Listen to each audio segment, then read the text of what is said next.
Hi guys, Vinny from Vinny's Vibe. In this week's edition, we are going to be talking with so many people within the golf industry, from beginners to pros to people who take care of these beautiful golf courses all around the golf industry. We're going to have a really beautiful week with amazing guests speaking, all in celebration of Masters Week. This is Masters Week, and this is Vinny's Vibes.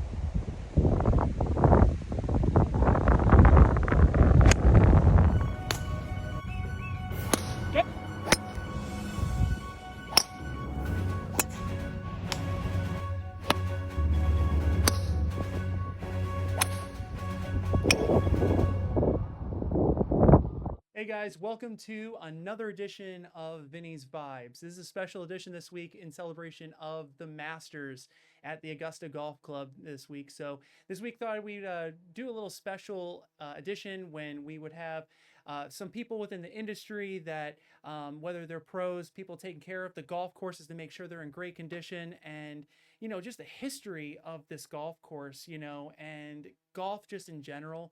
Want to make sure we had some really great guests on. So today we have really awesome workload ahead of you here. Today we have Mr. Ashton, who is going to be an aspiring assistant professional for the PGA. Say hello, Ashton. How you doing? Hey, all right. And then also to the left of me, we have Mr. Bryan Plummer. He's actually the superintendent of the Pine Lakes Golf Course. But he has a very long history within PGA and golf together. So, again, it's a blessing having you guys on. Thanks for the invitation. Well, listen, pleasure's all ours. So, I wanted to get in with you guys and ask you guys really like the basic question of what got you guys into golf in the first place? Like what was it that really got you guys going? Like how far back was it? What was that like? Whoever wants to go first, go for it. All right, I can go first. Okay. So I played soccer for 12 years, 13 years before I found golf my freshman year of high school. And, it's high just, school. yeah, Wow. it's just that like that one shot when you hit that perfect golf shot, you shoot for that the rest of the time. I didn't make the high school team my freshman year actually, and the rest of my high school season I was fighting for one or two. So Wow. And you know what? That's actually a really cool story because, knowing the type of player that you are now, to be in that position where, and everyone always talks about the Michael Jordan story, right? Like the moment where like he doesn't make the freshman team, but yet becomes a really awesome star. But obviously all of us aspire to be, that good, right? yeah. But tell me a little bit about that, like that resiliency from going from being a freshman, cut his freshman year to now, being an aspiring tour professional. Like, what does that mean to you? It means the world. I mean, I put in a lot of work, so I think it was kind of coming. But when you put that much work in it, it means a lot, and it really it hits you good, which is what I like. So tell me a little bit about the workload that comes into being in your position right now. Obviously, like, just talking about high school in general, like that must have been a lot of work to begin with, but now to be to be in a point in time where now you're kind of in that setting where you're kind of teaching others the game of golf. Tell me a little about like the workload that goes in with this. Well, I mean, just the practice part of it. I mean, you're gonna spend 4 or 5 hours a day if you.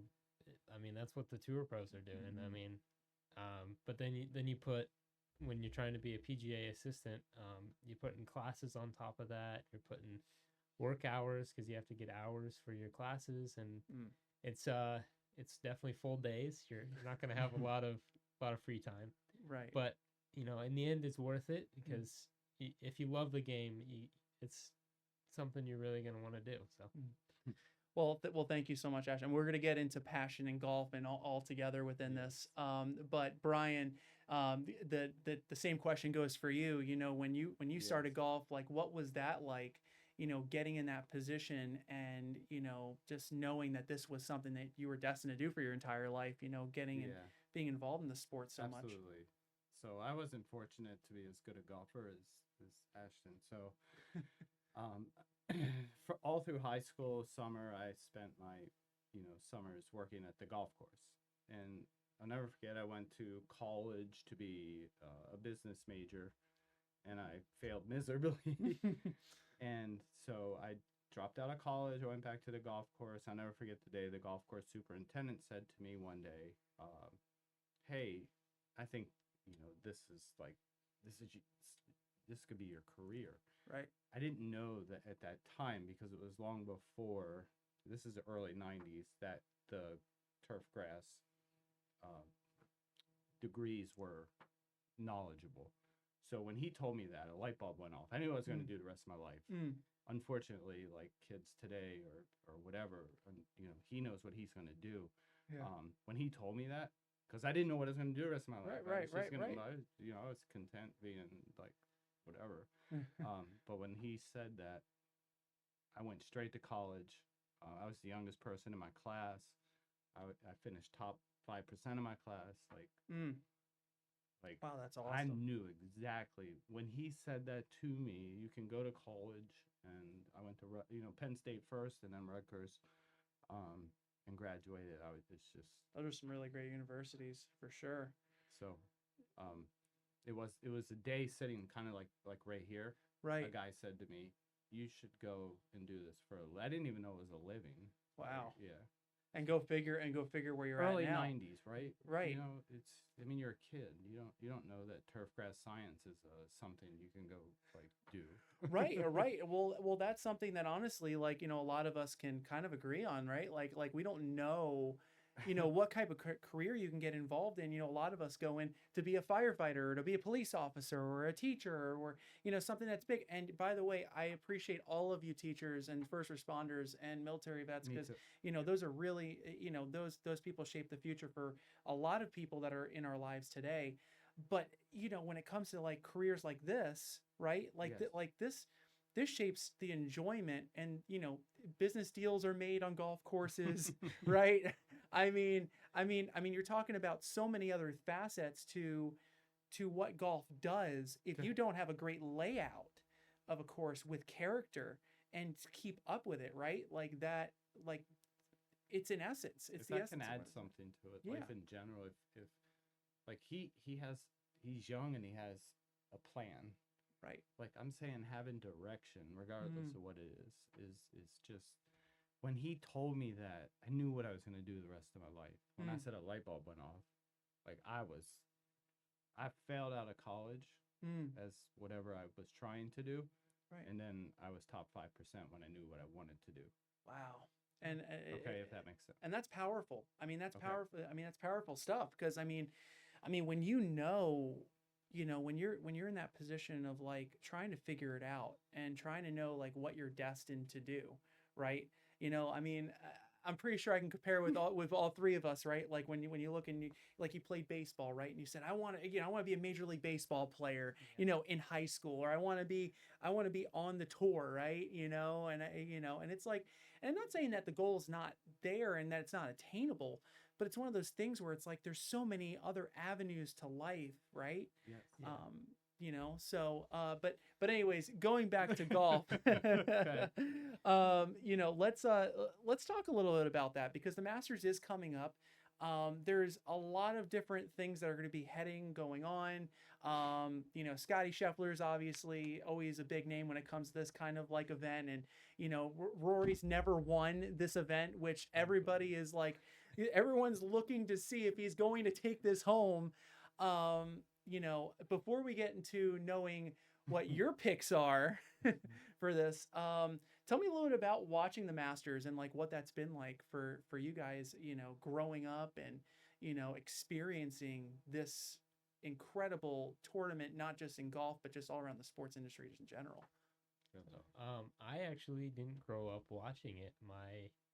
My dad never really watched it, but Wow. But more recently, it's been on every week of Masters. It's always on because it's right around my dad's birthday. So, and it's on his bucket list. So I'm hoping in a couple of years we get to go for his birthday. But no, it's it's one of those prestigious tournaments. I mean, it's the best one by far. Because you got to have every part of your game correct to win that tournament. If one part of your game is off, it'll expose it completely. So Now, and now, what part of the game is most crucial? If you would probably say. I'd have to say iron play, because into those Mm. greens there's so many slopes and undulation. I mean, you have to know where to hit it, and you have to hit it there correctly, or you're gonna be completely way off. So And a lot of us obviously like look at look at our iron play, and sometimes it could be a little questionable. But what's relatable about this game, right, is that tour players, these pros, struggle with these same kind of things, right? Like Rory McIlroy, right? Like the reason why a lot of people, he's been under a lot of scrutiny because of winning the Masters is because of his iron play, right? Guy can drive it 350 yards, but his iron play, which recently has been kind of average, Speak to that. Speak to how important it is to have a good iron game. Either or. All right. Well, I'm gonna go down kind of the question that you asked him real quick. Right. Yeah. Because I think this is relevant. So I was young in 1995, and I was at the Masters. It was Tiger Woods. This was Tiger Woods' first Masters. Right. John Daly was hitting the ball over. I was at the driving range. John Daly was hitting the ball over the fence at the end of the range. Right. Wow. I was working with Greg Norman. I worked at his home golf course, so I saw him practice every day. Wow. And then I'm at the Masters in 1995, and I'm watching Tiger Woods hit a golf ball. I'm watching Daly hit a golf ball. I'm watching the butter swing of Fred Couples. Yeah. So the list goes on. Ben Crenshaw won that year, but it was Tiger Woods' first Masters. Oh, yeah. His first year as a pro. So when I saw Tiger Woods hit a golf ball, I knew for a fact the game of golf just changed. That's a very bold statement, And listen, when I say this with, and I tell people this all the time. Right. When I saw Tiger Woods hit a golf ball, it was different. John Daly hit it a mile. We all know that. Right. Freddie Couples had the best swing ever. We knew that. Ernie Els was gorgeous. Like, we could go on and on. Ben Crenshaw won that year. Tiger Woods' first Masters. I was standing next to him, watching him hit a golf ball. In my heart, I knew, like, the game of golf just changed. That's a powerful, He moment. hadn't won a golf tournament yet. Right, and that's what makes it a really powerful moment, is because like you're sitting there, and like all of us can agree, like, to see somebody in a pro environment, and to be in the top of your game. When you're in the top of your game, it's almost like you expect it, but when you see it, it's just another level. And so imagine, I'm not to cut you off. No. So to imagine every day I went to work and watched Greg Norman. He's #1 golfer in the world. Yeah. Every day I went to work and I watched him practice. That must have been, what was that like? I mean, what was that like for you? It was, I don't know. It's like when you do something every day, it becomes normal. Right. Then he took me with him to build his first golf course. Like it's. So I went with him, and Greg Norman at dinner and helicopters and like. What was that brain like? I mean, what was that? I don't like, know. I was 26 years old. It was, I was just cocky and I believed in myself. Right. However, looking back as an older person, and sitting next to, it's just, sometimes you don't appreciate what you're dealing with when you're a younger person. Like, I was seeing stuff like from every angle. Like, right. Yeah. Paul Fireman owned a Reebok. I mean, I had dinner with him constantly. Wow. I didn't appreciate it. I'm having dinner with Greg Norman. But these are all stories that, like, I mean, you're telling. I mean, you're telling us right now. No, you're not. No, you're not. Absolutely. Like, this is what this is about. Like, you just tell us, like, your stories, because these stories are so important. The people don't realize that these are people in the community that we have that have these experiences, these one-on-one experiences.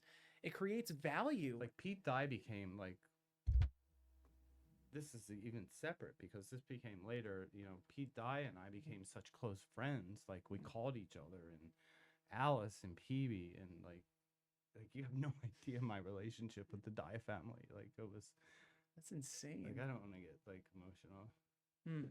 but I miss Pete. Yeah. His passing, like it really. Anyway. No. Hey, listen. And that's another thing we can relate Yep. on. And so tell me about that relationship. Tell me a little bit about, if you can, about Pete. Yeah, a little bit about Pete. Yeah. Yeah. Pete was something else. Like if you look at Pete, he could come to work and like his jeans had his khakis had holes in them, and he had like the oldest shoes. And he'd say, "Pick me up from the airport," and we go to McDonald's. Like I ate more McDonald's cheeseburgers with Pete Dye. Probably more you can handle, huh? And so I watch his dog for him.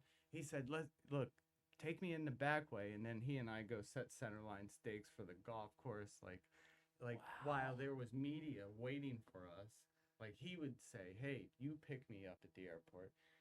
We go into McDonald's, and then we go do stuff." That's he'd make people wait for hours, and like it's just me and him, and we're walking through woods and like thicket and stuff, like putting sound.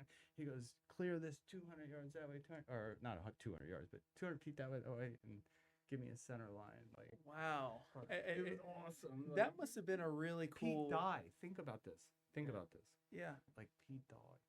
Yeah, and to think about, what he's done for the game of golf, and not only just the game of golf together, Yeah. but I mean locally here, with the players course, and like, what that's meant to the game of golf. And I've become friends with some of the people who manage that place. Tom Block. Anyway. It's really cool. It's really cool to see these relationships, I mean, like, because again, Golf like is relationships. that's. Tell me a little bit about that. Tell me a little about golf and relationships. Come on. I'm sorry. It's all about connections. In the golf industry, you got to know people. Right. I mean, I was working at a public course around here called Palm Harbor. Right. And I built it. Wow. And one of the guys that was playing used to work at a club in New York, and I actually ended up went and do an internship there for 6 months. So Wow. it's all about the connections, and now I've got some connections up in New York, and That's huge. What's it like in New York? What's it been like in New York? oh, it's similar but different. So the grass is very different for sure. Completely. You gotta, I mean, chipping here is a lot harder than there. You don't have as much grain. The grain is completely, it's almost gone pretty much there. Wow. So was there like more grip on the club, like when you hit it? Less Grip. Yeah. Okay. Yeah. Okay. Kind of glides through a little bit better. Wow. But Okay. but the rough is a lot thicker. Yeah. I can only imagine. Do So you worked at Palm Harbor? I'm sorry. Yeah, go ahead. No, I built Palm Harbor. Really? Yeah. Nice. Yeah, That's- in 2009 for that's- the city of Palm Coast. I was there for a while. Oh my gosh, what was that like, getting all that set up? Because So- it is a city course. Yeah. So I was hired by the city manager, who was Jim Landon at the time. Mhm. Obviously, they're looking for a city manager at this moment.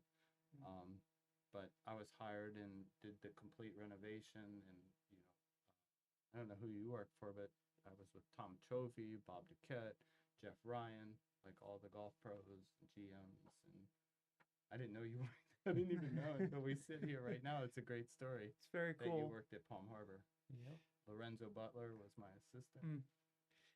And that's a great segue. Segue. And that's a great segue, actually. We're going to take our first commercial break. You're going to hear a little bit about the golf tournament that's coming up May 24th for the Flagler County Drug Court Foundation. It's going to be amazing. If you have not sponsored or looked this up or have want to participate in this, it's at the Palm Harbor Golf Course. It's going to be an amazing time, great time to get connections. And on top of that, just a beautiful day for golf. It's going to be amazing because it's going to be before July, and you guys will have a really great time. So we're going to take a quick break, and we'll be back right after this. Thank you, guys.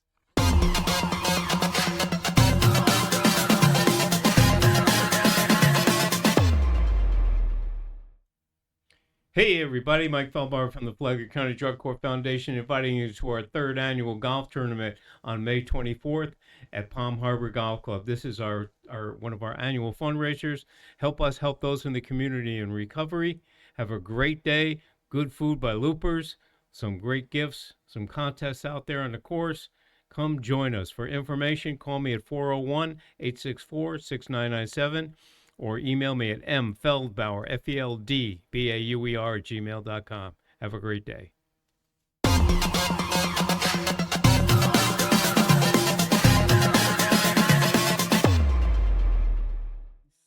All right, well, we are back now on the Vinny's Vibe podcast. Welcome to Masters Week.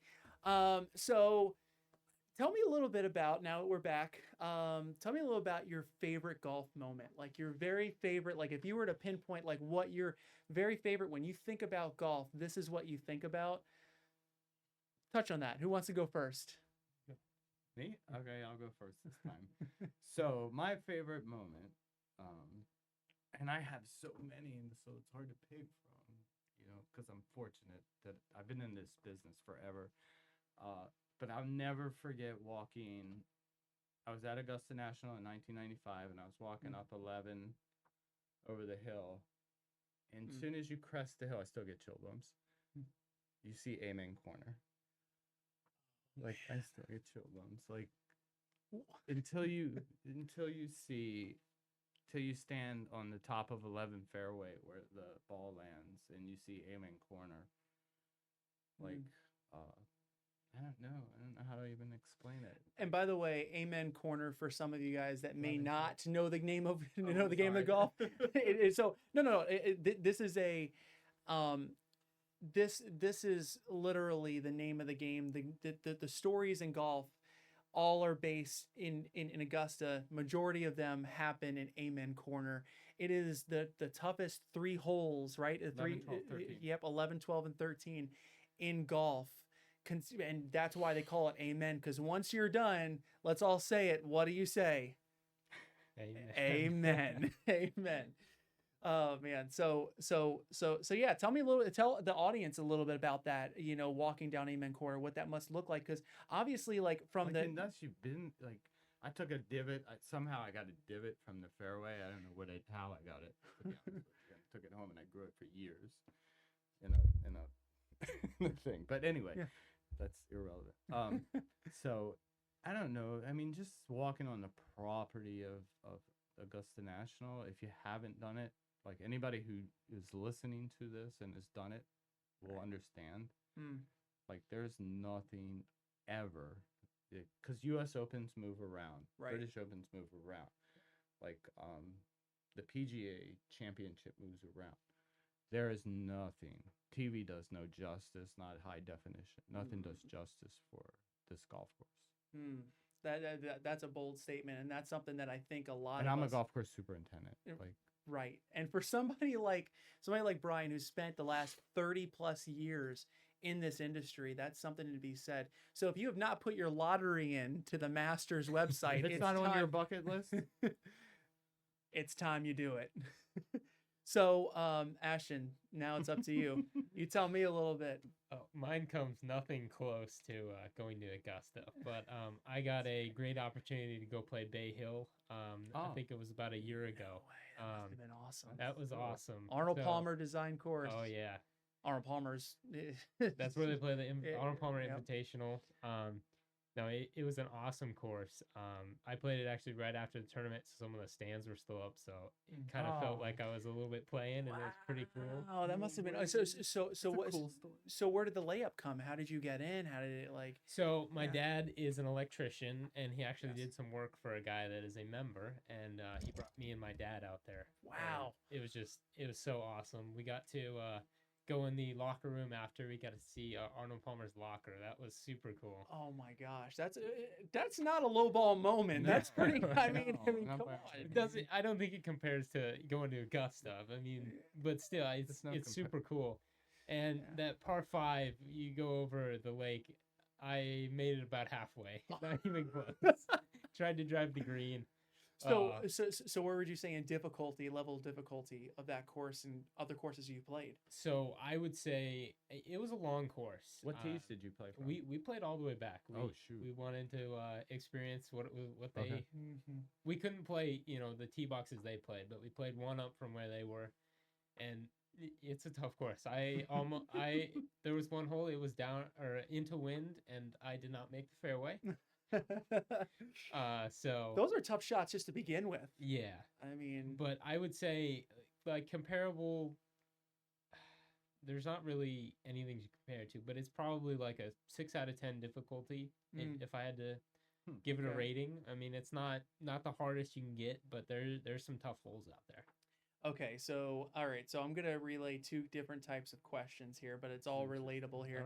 All right. So Ashton, now that you brought that up, if you were to put an eyeball on your most difficult course that you look back and say, I do not want to play that course again, but if I did, it would really refine my skills, where would it be? So this is gonna either shock or not shock everybody. Palatka Golf Club in Palatka, Florida is really either the easiest golf course you will ever play or it's the hardest. The greens are super tiny. Their fairways, I mean, you can miss pretty much anywhere. Right. But those greens are so small, and if they have them running fast, some of those putts are almost impossible if you're not in the right spot. So I think as far as I've played, I think that's probably one of the toughest up there. And they have the way I think about it, because the Palatka Golf Club, right? Like it's the public course, right? Yeah. So there's a hole that like you're going up a hill and you don't even see it, and it thins out and moves off to the right. And I can never hit the ball well there at all to begin with. Those blind shots are not easy not at all, especially for an amateur. Yeah. So tell me. So now the question goes for you, the same type of question, but more or less on the golf courses you have worked on, right?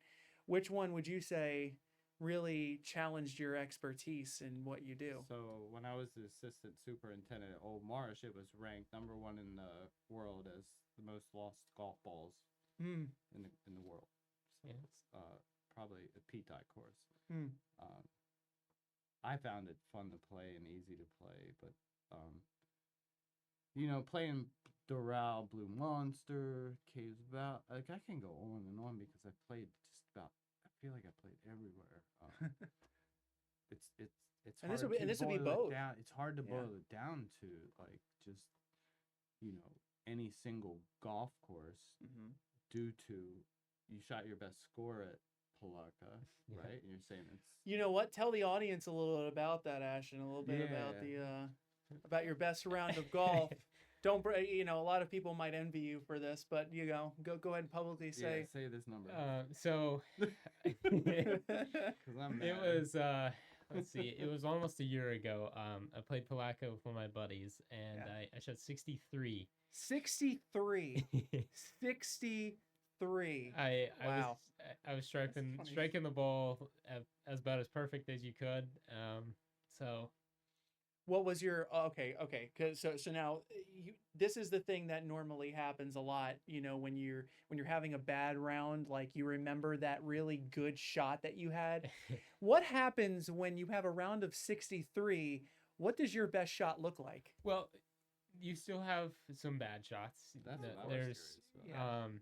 There's a couple holes I had to recover, had to scramble. Yeah. But some of the par 5s are very gettable out there. If like there's one par 5 you hit driver and you can hit a 7-iron and to a 9-iron. It's and just still wind up on the green. Exactly. Just depends on where you drive the ball. So, I mean, on that par 5, I hit a 9-iron into the green and I had about 6 feet for eagle. Wow. So, yeah. There's something, and again, this goes back to like when we were starting in the beginning. Your mentality, right, and the precision and staying in the moment, right. But it's so interesting. It goes back to the iron play, right? Because everybody always says drive for show and putt for dough. But they're forgetting that middle part. I mean, your iron play is so important. What is your best score? That's no comment. No comment. No comment. Okay, only the people that play with me knows. 84. Anyways, Because because the reason, like, when you asked him that, like, right. the reason I was gonna like follow up this is Right. like I was coming down 18 to shoot a 79. I've never broke 80.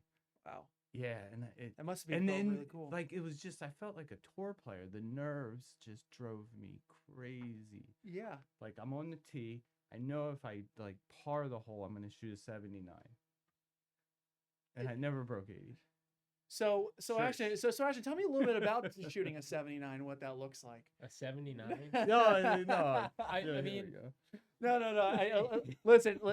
It is one of those things that in golf it's so relatable, Yes, because this game is a game of failure as much as it is Right. accomplishment. And when you do see yourself on your highest highs, that's when the golf gods or whatever body motion that you do incorrectly, which it's not the club guys, okay, as much as you want to admit it. So tell me a little bit about those moments where you hit your best shot and that same hole, all terror comes into play. oh, okay. Yeah. So there is I believe it's 16. 16 is an uphill par 3. I absolutely peered a 6-iron. I think it was like 190, 200 yards. And I was above the hole, and the pin was at the very front of the green, and this hole runs from back to front, all the way downhill, and I putted it off the green. No. Yes. No. So what do you do now? So, I mean, you can't, the more mad that you get or the more that you think about the shot, it's just going to get way worse. So you just got to, move on. It happens. You're going to make a couple bad shots. Right. And that's all you can do. You got to move forward. So through Self-control. yes. So Bryan, talking with you about your experiences, and since you've seen a lot.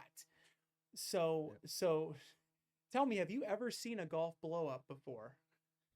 Blow up. Golf blowout. Like what was one experience where you're like, wow, okay, that was a little excessive, but moved on. I don't. So I guess I'm confused with the question. Like, have I seen it with other golfers or myself, or? You know what? I would like to both. Yeah, I mean, because the funny thing is I've hosted so many different things. Like, I've hosted a celebrity golf tour. Yeah. I've hosted several mini tour events. Hosted like NBA, like these NBA tour, like NBA events, lives of NBA. Like, it's been so funny as a career because if you see Charles Barkley, the way he used to play golf, and I hung out with him and all the guys, and got to play a little golf with them. Like, oh no! Yeah, it was. That seems like a predictable emotion when you're talking about Charles Barkley, right? So, like, golf's just a funny game, man. It's to his point, it's God, it's never the same game twice. No, Ever. So I don't have a moment. Like, I can't answer that question. because there's so many of them, right? Yes. I definitely do. Right. If you wanna hear mine. I don't know if I'm like off topic on that, but I'm just saying. No, I mean, and that's the thing about life, right? Like this is where life and golf relate, and that's where it's like there's so Good many point. moments in life, right? Like to trickle down to like the one that's the most memorable, right? It's the same thing with golf. There's so many shots, right? I mean, I've holed out like there's little things. I've never had a hole in one. I don't know if you have. Have you? I have one. Yeah. So that was that's a good question. My had hole in one is one. actually on camera, so no one can say differently. No way. I've Are never you had a serious? hole in one. Okay, so for watchers that are watching this, okay, for people that know him, he, he's a really great golfer, but to watch this hole in one, you're gonna want to see that video. Okay. Here we go. Exactly. So tell me a little bit about that. What was The that hole like? in one? Oh yeah, where was it? How did it work? It was a Grand Haven. I actually used to work there. Nice. Wow. Which It was hole. Let's see. I gotta think about this. I believe it's 13. I believe it's hole 13. Mm-hmm. It's short par 3, 140 yards. I was playing about the worst round I could have played. I think I was about Isn't that normally how it works, though? exactly. I was about probably 13 over. Oh, wow.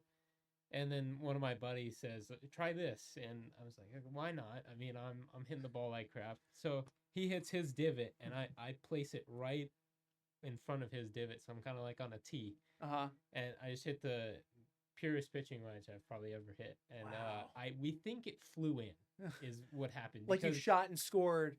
Yeah, because Wow. Talk about because where the Barclay. pin was, it was like right behind a slope. So there's no way it could have landed short. It would have went off the back. We actually thought it was off the back. I brought my wedge up. So question, So you like, didn't see so question, when you got there, when you got there at the hole, like, was there like any like ounce of, hey, the cup is kind of chipping, like No, so I didn't even go and look at the there wasn't hole a divot first. or anything. It just I went behind the green because I thought it hit the slope and went behind the green.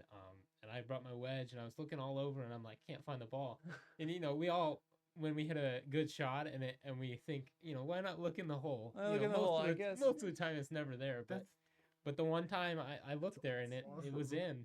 yeah. That's The awesome. only thing that Yeah. sucks is I was hitting a bright green Vice golf ball. Oh, so now that's what's sitting in my hole-in-one case at home. The bright That green is- Vice that golf. is- So that's how you get to be reminded of your hole in one every time, is this bright green Vice ball that is I'm like sorry. literally like half of a 1% of all different golf balls, Yeah. and probably wouldn't fit in this studio considering it is green and this is a green screen. So So I am gonna say, Yeah. without a hole in one, I've holed out at least 10 times from past 100 yards. Yeah. Like, which is cool. I mean, it's cool when it So- happens, yeah. So It's that I next can't shot. even, like, tell you how many times. My longest hole out is 175 yards, Wow. So- That's really cool. but never a hole in That's one. I mean, so close, like. But sometimes- lipping out inches. But sometimes, like, think about that. Like you're in a position where, like, there's two different spots. Like, no one can say a hole in one is like, like everyone The Holy wants a Grail. hole in one, It's right? the Holy It's a holy Grail. grail. It's like that. It's that pinnacle Yeah. period where you're like, I'll never forget that. But when you're on a par 5, right? And you go and you're shooting your second shot, and then your second shot, like, let's say you muff your second shot, right? And now you're like 150 yards out. And then all of a sudden you go and take out, like, let's say your 8-iron, or, Yep. and then all of a sudden you float it in, and then somehow, some way, it even gets the backspin. And then that's like, and then it's like, wow, I can do this, I've done it 3 times on number 1 at Pine Lakes Golf Course. 3 times. 3 times. Wow. Drive in the hole 3 times. Okay, I gotta get some pro tips from you. From that. I don't know what it is. I mean, about that hole. it's crazy. I- All right. So guys, we have a little bit of time left. Okay. So we're gonna fire away with some questions in relation to the Masters. So Awesome. I'm gonna put you guys together here. We're gonna get together. We're gonna talk about this. So all right. So Masters. Who's gonna win? Okay. Well, my first question for you guys actually is, what do you think is going to be the lowest score? And then second question, by who and why? Okay. Are you ready? I'm Are you ready for ready. this? All right, go for it. So I think the lowest score is going to be 64. And I think 64. Ludwig Oberg is Ludwig gonna, Oberg, really? So Why do you he- say that? He played in the Masters last year, if I'm not wrong, Mm-hmm. and he did very well. I believe he top 10. Correct me if I'm wrong, but Yeah. I think Well done. I think he will have. He's always been playing super good ever since he's been on tour. Right. And recently he's been playing unbelievable. But I think he's gonna have a good shot at winning it this year. I think.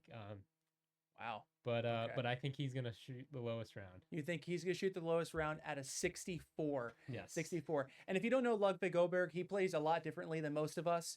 He waits about 2 seconds and then he hits the ball. And it normally, 6'7". yeah, and it's envious. It's envious to see envious. somebody go and hit a ball in like 3 seconds and then boom. I still think Rory is the dominant. It's Scotty Scheffler. Like he's the pinnacle of golf. Like So my question for you yeah. is going to be the same question. Lowest round, who's it going to be? The lowest round, just the one round. I'm with you. Um, I'm with you. who would you go with and why? Yeah. So the funny thing about Augusta National is somebody's going to shoot a low round, Right. and it's unpredictable. Mhm. That's the crazy part. Like for me to sit here and predict who would, is because we all say Rory and Scotty and whoever. It's someone's going to shoot a low round that we don't know, but he may not even be relevant. Right. It's a strange golf course, and I think you'll agree with me. Oh yeah. That this is a golf course that you have to play multiple times to become successful. You can still shoot a low round there, Right. but that doesn't mean that you will win the tournament. So, yeah, if for me to pick someone, like I love Rory. He hits the ball a monster mile. Nobody hits the ball further. Right. Scotty Scheffler is the best controller of the iron game, and I think the iron game at Masters is the most important part of the game. Yeah. Right. That's why he's So two-time Masters champion. Two different things. Scotty Scheffler is the best iron player in the world, and Rory hits the ball longer than anybody. So And what you would you correct me say? if I'm wrong? No, I know. I agree. I agree 100%. with the guy you said. He hits it further, but these two players are in So- a league of their own. So what would you say the number would be if you were to throw one number This out year? there for one round? For one round, what would you say? What would be like that? If somebody shot a 63, I would be blown away. I I think because of the weather this year, Yeah. it's hot right now. Yeah. Right. I think they'll be lucky to shoot a 64. Wow. Yeah. That's incredible. So okay, so that So, I'm asking the golf pro to back me up on it. Do you see where I'm coming from? I do. Yeah. I Totally think agree. the weather. I think if it's wet, it's going to be a 62. If it's dry, you're going to be lucky to see a 64. Yeah. Oh. Those greens can get quick. No, in a they hurry. have sub air. They can.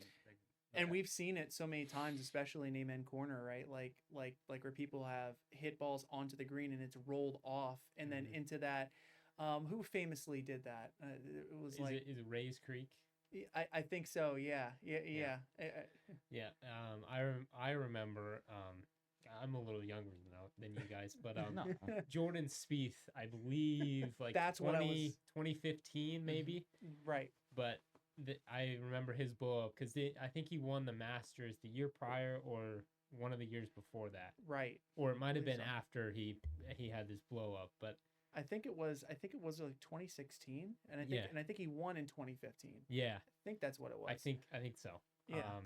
But that's the one I always remember.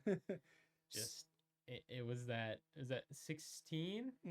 I think so. Right. He dunked 3 in the water. Yeah. It just out of nowhere. This And is going to come down to how they set these greens up, meaning how dry, firm, and fast they are. Oh yeah. Because all these guys are going to hit perfect drives because of the Mhm. equipment today. But Augusta has the ability to take if you've never been there and you haven't seen the undulations, they're from this ceiling to right here. Like like TV does no justice for the undulation in these greens. So when they make them firm and fast, your iron play is just critical. This is the coolest thing. I find this to be like the coolest thing to have two people on a show. One that's a player, right? Yeah. And that one that takes care of these abominable conditions, and like try to figure it out, like how that works. That sympathetic relationship is so important.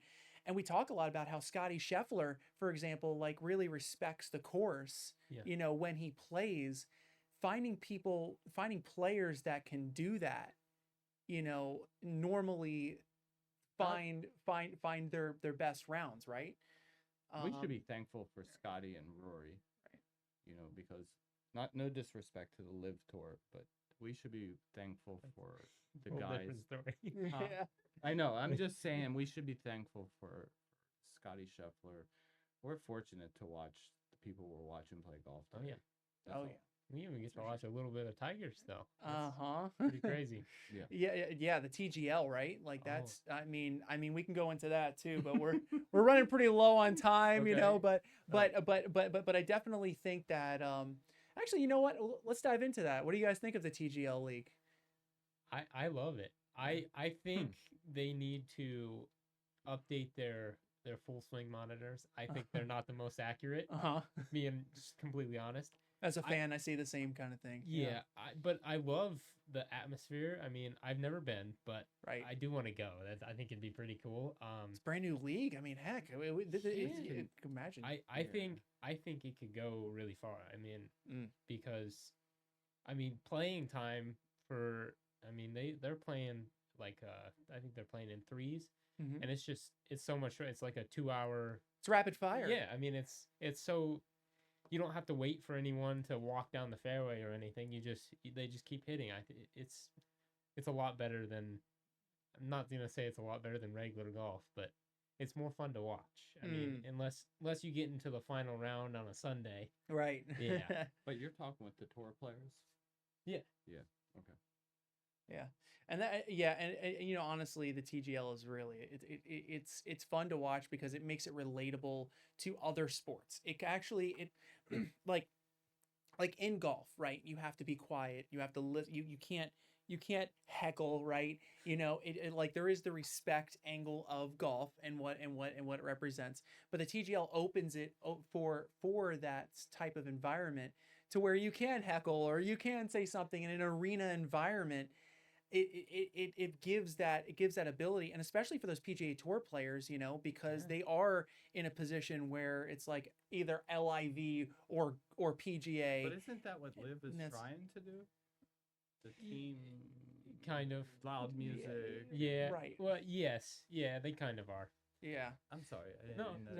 It's just And we could dive into that. I'm just like old school, so I'll be honest. I mean, I just love golf, like classic golf, U.S. Open, British Open, like So TGL kind of reminds me of. It's not. I'll be just for me personally. Yeah. Sorry. No, and it's all different. It's all different feelings of how you feel about it, right? Yeah. You know. Yeah. And everyone, like for me, I'll be honest with you. For me, I'm sorry, LIV, but I am a very big PGA fan. I'm a very big PGA Tour fan, and I think that there is a point in time where you can have your cake and in this case I can say this. In this case, you probably could have your cake and eat it too. You can have this type of PGA environment while mixing in a little bit of this, open, friendly environment to where it suits all of our population in all different types of facets for different people. Like for example, Brian, you're probably not going to be showing up at a TGL or LIV event, but those LIV people that are in that or in the TG or that watch TGL may not want to go to a PGA Tour event as well, because it's the same thing as me. I don't like ranch. My wife loves ranch. I can't understand it, but at the same time, I sit next to her and I let her eat her ranch because she loves it so much. So, well, speaking of like our preferences, okay, if you were to hit one golf ball out of all the makes and models, which one would it be? Which one have you liked to see? Whoever wants to answer first. Wait, which brand of golf ball? Which brand of golf ball would you hit if you were to pick one? I can give you brand. I can give you model. So there's no question. I play the Pro V1X left dash. I will not change. Pro V1, Titleist Pro V1. Yes, I'm not a big Pro V1 fan. It's a little soft for me. I like the X, but I don't like the spin of the X, so I play the left dash, a little less spin, and it's been perfect. I've been playing it for 4 years now, so. Wow, that's a funny question. That's incredible. So, funny question. PGA Tour Titleist, the #1 ball in golf. I'll leave it up to you, Brian. Which one's your favorite?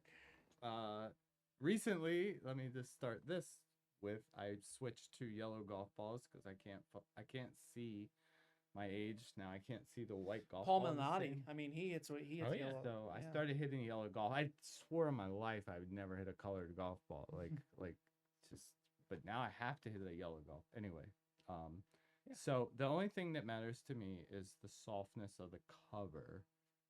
So I don't hit nitros. I don't hit hard golf balls. I'll only hit a golf ball with a soft cover. So that could be a multitude of tailor-made Titleist. It could be so we could go Shrixon. We can keep going. Yeah. So What is it about the softball? I take my fingernail, and if I can like kind of, there's a different. What is it about a different soft golf ball? Yes. I feel like I can control it better, much better. And then like if I hit a nitro, I mean, you can pound it, but You won't get that. You won't get that steam like. Like I want to work a golf ball if I can. I'm not that good a golfer, but I try. So maybe you can funny. appreciate. I'm the complete opposite. I can't play a super soft golf ball. I just have no feel with it. Right. I have no idea where it's going. See, but isn't that cool? Like, this is the thing about golf that's so amazing. Is like there's different golf strokes for different folks, right? So 100%. so like, and this is the coolest thing. You could relate everything to this sport and this is why this is such a beautiful week, with it being the Masters. I mean, this is what people live for, during the year, I mean, as a fan, I know it's like, like, this is the week where it's like, man, this is really it. And, it's just such a beautiful event. And so if I were to, so to wrap up, winner of the Masters, 4 rounds of golf, who do you have on top and why? I'll let you go first. So this year, I don't know why, but I think Rory is set up this year. He's putting better. He's hitting his golf. He's hitting at a monster mile. He's playing his iron game. I love Scotty. I love Scotty. More than likely, I mean, I know that these are lame picks because they're the best golfers in the world, but there's something. Rory's playing really good this year. He's playing better than he's played in a minute. My pick. So, I really want Xander Schauffele to win. He hasn't been. He's still got the cut record, which I think is pretty cool. But I think it's Rory's year. He won. It's gotta be, right? I mean, he won the Players. Right. I mean, Thank you. that was a great thing that happened. And then the next tournament, he top 5. I mean, that's the best thing that could have happened for his confidence. He just looks different. I think he's gonna go into this week with the most confidence he's had going into the Masters, because he's at the top of his game. I mean, I think if he gets his wedges, I think his wedges are his issue. He can't control some of the flights. Good call. I think if he controls his wedges this week, I think he will be pretty much unstoppable, because his driving he's number 1 on, or close to number 1 on tour. I know that new Pot Geeter. Oh my gosh, he's unbelievable. But he's young and he hits balls just I mean, a country mile, man. I watched him at the Players Championship on the range. Unbelievable how far. So let's back this up one more step. The Masters will come down to chipping and putting. It will. Yes. Like that's it. So whoever you think is the best chipper and putter, because if you haven't been there and you haven't seen these greens, 7 green is from here to here. It's just I mean, I sat there. It's the greens there are not anything that TV can. Consistency is gonna be the thing that's gonna. And I think the greens are gonna get wicked if they don't get some rain. Wow. Yeah. There you go. Well, guys, you've heard it from them. we have Rory times 2 with a small exception for Xander Schauffele, which is also a Callaway guy, by the way. It's gonna be somebody we don't expect, I think. Well, today was really awesome. We talked a lot about the Masters. We talked a lot about golf. We brought up different memories that we have in this amazing sport that a lot of people have, had the opportunity to play, but a lot of people that haven't. And before we wrap up, what would you say to somebody who hasn't started this sport, that has been thinking about it for a long time, but is hesitant because of the people that they're surrounded around, or just different types of environments that have kept them from doing it? So golf is one of those sports where you'll find pretty much anybody that you can play with. I mean, you got all ages playing this game, Right. And the longer you're in it, the more more people you're gonna find. But it's a game where anyone can play. So if you're looking to get in the game, now is a great time. I mean, there's plenty of golf courses. I mean, you can go to any city pretty much, and there's a golf course. It's awesome. So I think right now is a great time to do it. Why not? Absolutely. And go ahead, Mr. All right. Mr. Bryan. What would you say? I have a lot to say about that, but I'll keep it quick.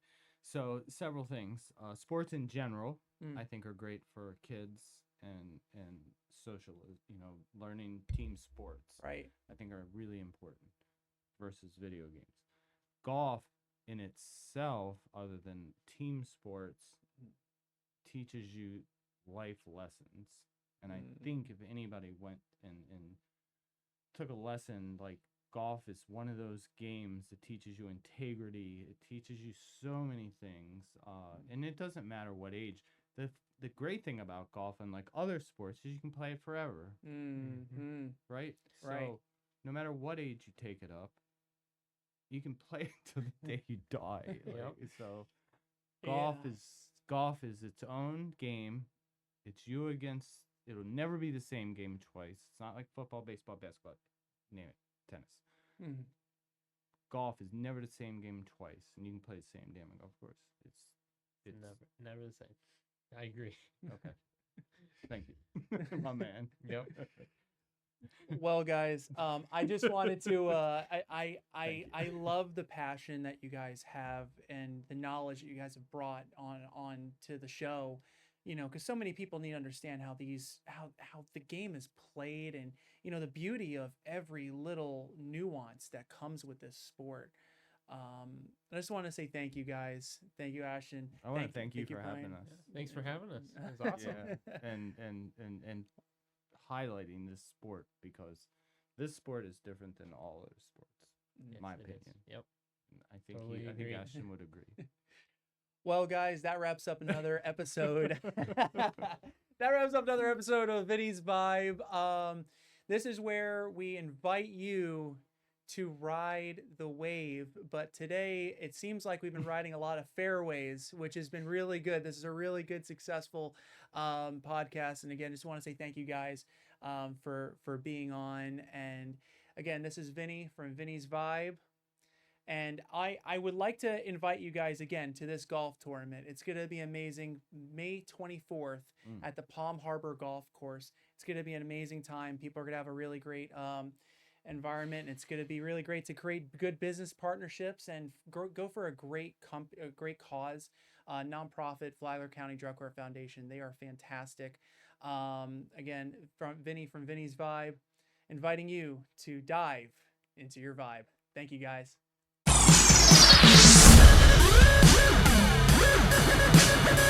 We'll be right back.